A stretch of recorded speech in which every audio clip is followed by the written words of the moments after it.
بسم اللہ الرحمن الرحیم الصلاۃ والسلام علیک یا سیدی یا رسول اللہ وعلی آلک و اصحابک یا نور اللہ اللہم صلی علی محمد کما تحب و ترضی لہ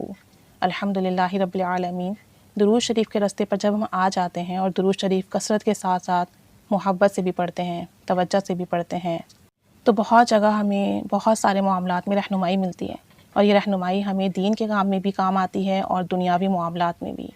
ایک خواب ہے چھوٹا سا اپنا جو میں آپ سے شیئر کرنا چاہتی ہوں۔ اکثر لوگ مجھ سے کہتے بھی ہیں آپ اپنے خواب پر یا اپنی جو جرنی ہے اس پر ویڈیو بنائیں۔ کچھ ویڈیو بیسیکلی پہلے بنائی تھی، پھر مجھے آگے سے منع ہو گیا تھا تو پھر میں نے وہ اسٹاپ کر دی تھی، لیکن یہ خواب جو ہے نا میں ثواب کی نیت سے شیئر کر رہی ہوں، اور اس لیے بتا رہی ہوں کہ ہم درود شریف کی اہمیت جان سکیں اور درود پاک کو کسی بھی حال میں کبھی بھی نہیں چھوڑیں۔ صرف ظاہری فائدے کے لیے درود پاک نہ پڑھیں، بلکہ درود شریف اس لیے پڑھیں کہ اس کی برکتیں ہمیں دنیا کے بعد بھی نصیب ہوں۔ اور یہ خواب میں پہلے ایک دفعہ بھی شیئر کر چکی ہوں کسی ویڈیو میں، لیکن اس بار دوبارہ شیئر کر رہی ہوں کیونکہ درود پاک پڑھنے کی برکت سے اللہ کریم ہم پر رحمت کی نگاہ فرمائیں اور ہمیں جو معاملات ہیں اس میں اپنی رہنمائی عطا فرمائیں۔ خواب کچھ یوں ہے کہ پچھلے رمضانوں میں 27 روزے کو یہ خواب دیکھا تھا میں نے۔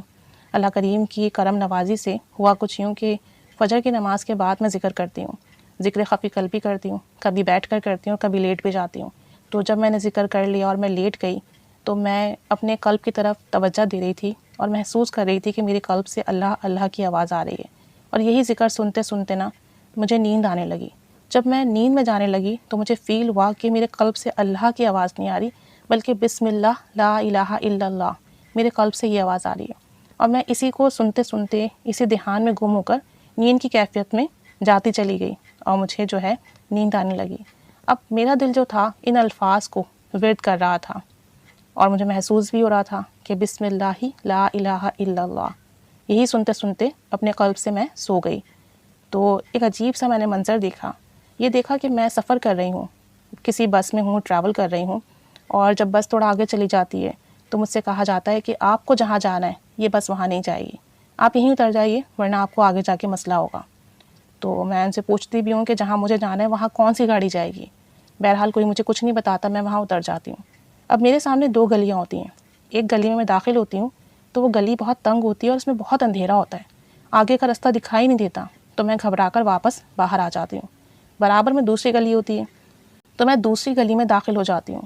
اب جب میں دوسری گلی میں داخل ہوتی ہوں، وہاں سے آگے بڑھتی ہوں، اور جب گلی کراس کر کے باہر نکلتی ہوں تو وہاں میں دیکھتی ہوں کہ ایک عجیب سا قلعہ نما سا معاملہ ہے، مطلب ایک عجیب سا سمجھ لیں کہ چاروں طرف سے بند ایک قلعہ ہے،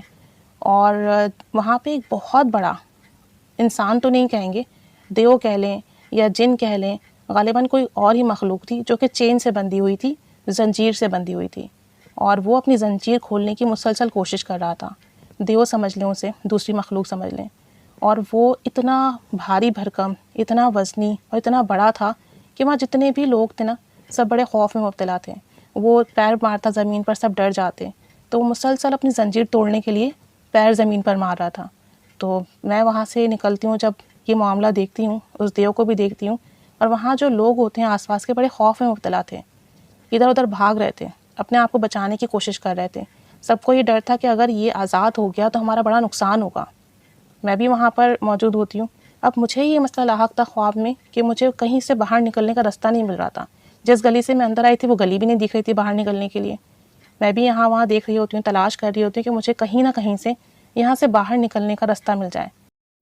مجھے کسی قسم کا خوف نہیں ہوتا اس دیو نما شخص کو دیکھ کر، مجھے بے چینی اور پریشانی ہوتی ہے کہ میں یہاں سے باہر کیسے نکلوں، اور میں جو ہوں اپنے گھر کیسے پہنچوں، رستہ کیسے تلاش کروں۔ اور مجھے خواب میں جب میں اس کو دیکھتی ہوں جو دیو چین سے بندھا ہوتا ہے، تو میرے ذہن میں خواب میں یہ بات آتی ہے کہ یہ دجالی فتنہ ہے، اور عنقریب یہ آزاد ہونے والا ہے، اور یہ آزاد ہوگا تو ہمیں بہت نقصان پہنچے گا۔ تو بس میں ایک پریشانی کا عالم ہوتا ہے، خواب میں یہی ذہن میں آتا ہے دجالی فتنہ ہے اور جلدی آزاد ہونے والا ہے، اور بس مجھے باہر نکلنے کا رستہ مل جائے۔ جب میں پریشان ہوتی ہوں، رستہ تلاش کر رہی ہوتی ہوں، تو میرے ذہن میں یہ بات آتی ہے خواب میں کہ درود شریف پڑھو، درود شریف پڑھو گی تو رستہ مل جائے گا۔ تو میں درود شریف پڑھنا شروع کرتی ہوں، اور درود پاک اس طرح پڑھتی ہوں: بسم اللہ الرحمن الرحیم صلی اللہ علیہ وآلہ وسلم، بسم اللہ الرحمن الرحیم صلی اللہ علیہ وآلہ وسلم۔ تو اس طریقے سے درود پاک کا ورد کرتی ہوں اور رستہ تلاش کرنے لگتی ہوں۔ کئی بار آگے پیچھے وہاں گھومتی ہوں اور یہی درود شریف پڑھتی جاتی ہوں۔ تو آگے جا کر مجھے کچھ سیڑھیاں دکھائی دیتی ہیں، ایک زینہ سا دکھائی دیتا ہے اوپر کی طرف جاتا ہوا،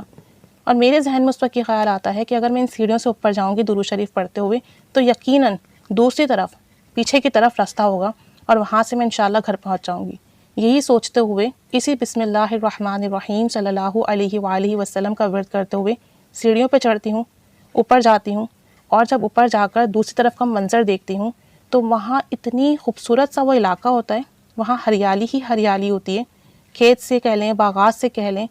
فضا وہاں کی بہت پرسکون ہوتی ہے، ایک ٹھنڈک ہوتی ہے۔ اور جبکہ اس طرف جو تھا معاملہ ایسا تھا کہ بے چینی تھی، پریشانی تھی، اور جو ہے یہاں پر ایک عجیب سی گھبراہٹ تھی، اور ایسا لگتا تھا کہ ایک قلعہ ہے، بند ہے اور سب یہاں پریشان ہیں۔ بہرحال میں بسم اللہ الرحمن الرحیم صلی اللہ علیہ وآلہ وسلم پڑھتے ہوئے زینے کی طرف جاتی ہوں، اور دوسری طرف جب زینے سے اترتی ہوں تو ڈائریکٹ میں اپنے گھر میں پہنچتی ہوں۔ جب میں اپنے گھر پہنچتی ہوں خواب میں ہی، تو میں اپنے گھر والوں کو بتاتی ہوں کہ آج میں ایسی جگہ پہنچی جہاں میں نے دجالی فتنہ دیکھا، اور یہ دیکھا کہ عن قریب وہ دجالی فتنہ آزاد ہونے والا ہے، اور لوگ جو ہیں اس جگہ کے بہت پریشان ہیں، اس خوف میں مبتلا ہیں کہ اگر یہ آزاد ہو گیا تو ہمارا کیا ہوگا، ہمیں بہت نقصان پہنچے گا۔ اور میں وہاں جو پھنسی تو درود شریف کی برکت سے صحیح سلامت گھر پہنچ گئی۔ یعنی کہ میں خواب میں ہی نا اپنے گھر والوں کے بات بتاتی ہوں کہ میں درود شریف صلی اللہ علیہ وآلہ وسلم پڑھنے کی برکت سے صحیح سلامت گھر پہنچ گئی ہوں، اور پھر میری آنکھ کھل جاتی ہے۔ اور یہ آلموسٹ فجر کی بات کا خواب تھا، اور جب میری آنکھ کھلتی ہے تو بس میرے ذہن میں یہی بات آتی ہے کہ ہم جس پیریڈ میں ہیں، جس دور میں ہیں، گناہ اتنے عام ہو چکے ہیں، پریشانیاں اتنی بڑھتی جا رہی ہیں، عن قریب دجالی فتنہ آنے والا ہے، اور ہماری کوئی پریپریشن نہیں ہے، کوئی حفاظت کا نظام ہم نے اپنے لیے قائم نہیں کیا۔ تو مجھے وہ لگتا ہے کہ اس خواب کے ذریعے سے اللہ کریم نے ایک گائیڈنس دی ہے کہ درود شریف کثرت سے پڑھو، کہ جو درود شریف کثرت سے پڑھے گا وہ دجالی فتنے سے محفوظ رہے گا انشاءاللہ تعالی۔ تو بس آپ سب سے ریکویسٹ ہے، خود بھی درود شریف پڑھیں، دوسروں کو بھی اس کی دعوت دیں، اور جتنا زیادہ ہو سکے درود شریف پڑھیں، اور اللہ سے دعا کریں کہ اللہ تعالی ہمیں دجالی فتنے سے محفوظ رکھے، ہر طرح کے غم اور پریشانی سے محفوظ رکھے، ہر طرح کی آزمائش سے محفوظ رکھیں، اور کثرت سے درود شریف کا ورد کریں۔ اس پر شاید میں نے پہلے بھی ویڈیو بنائی تھی ثواب کی نیت سے، لیکن چونکہ رمضان جاری تھے تو مجھے اپنا یہ خواب یاد آیا، میں نے اپنی ڈائری کھولی ہوئی تھی، جب اسے پڑھا تو بس میرے دل میں یہ بات آئی کہ بہت سارے نیو ویورز ایڈ ہوئے ہیں، واٹس ایپ میں بہت سارے ممبرز ایڈ ہوئے ہیں، تو وہ سنیں تو سب کو موٹیویشن ملے، اور ہم سب درود شریف کا ورد میں اضافہ کرنے کی کوشش کریں، زیادہ محبت سے، توجہ سے، دھیان سے پڑھیں کہ ہمیں اس کی زیادہ برکات مل سکیں، اور ہم ہر طرح کے فتنے سے، ہر طرح کے شر سے، ہر طرح کے وبال سے محفوظ رہیں۔ اللہ کریم ہمیں کثرت سے درود شریف پڑھنے والا بنائے، آمین بجاہ النبی الآمین صلی اللہ علی محمد صلی اللہ علیہ وآلہ وسلم۔ اللہم صلی علی محمد کما تحب و ترضی عنہ۔